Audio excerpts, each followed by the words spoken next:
Majority parliament సీట్లు BJP గెలవడం ఖాయమని కేంద్ర మంత్రి కిషన్ రెడ్డి ధీమా వ్యక్తం చేశారు. కాంగ్రెస్ గెలిచేది లేదు, ఇచ్చిన హామీలు అమలు చేసేది లేదన్నారు.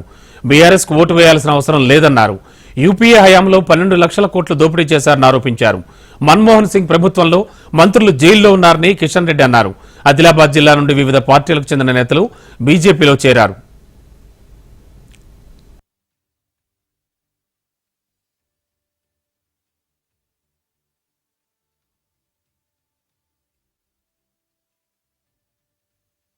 రెండు పార్టీలకు సంబంధించినటువంటి వివిధ నాయకులు అనేక మంది ఈరోజు మీ సమక్షంలో ఈరోజు భారతీయ జనతా పార్టీలో చేరడం జరిగింది. తెలంగాణ రాష్ట్రంలో కూడా వచ్చేటువంటి ఫిబ్రవరి మార్చ్ అనేక రకాల రాజకీయ మార్పులకు మరి సంకేతం కాబోతున్నది.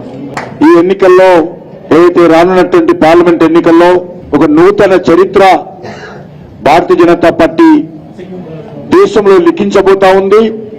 తెలంగాణలో కూడా తెలంగాణ ప్రజలు కూడా అందులో భాగస్వాములు కాబోతున్నారని సందర్భంగా మనవేస్తున్నాం. నరేంద్ర మోడీ గారి నాయకత్వంలో దేశ ప్రజలందరూ కూడా మరి ఎంతో విశ్వాసంతో నమ్మకంతో ఆయనను గత 2 ఎన్నికల్లో కూడా భారీ మెజార్టీతో ప్రజలు ఆశీర్వదించి ప్రధానమంత్రి పదవిని కట్టబెట్టడం జరిగింది.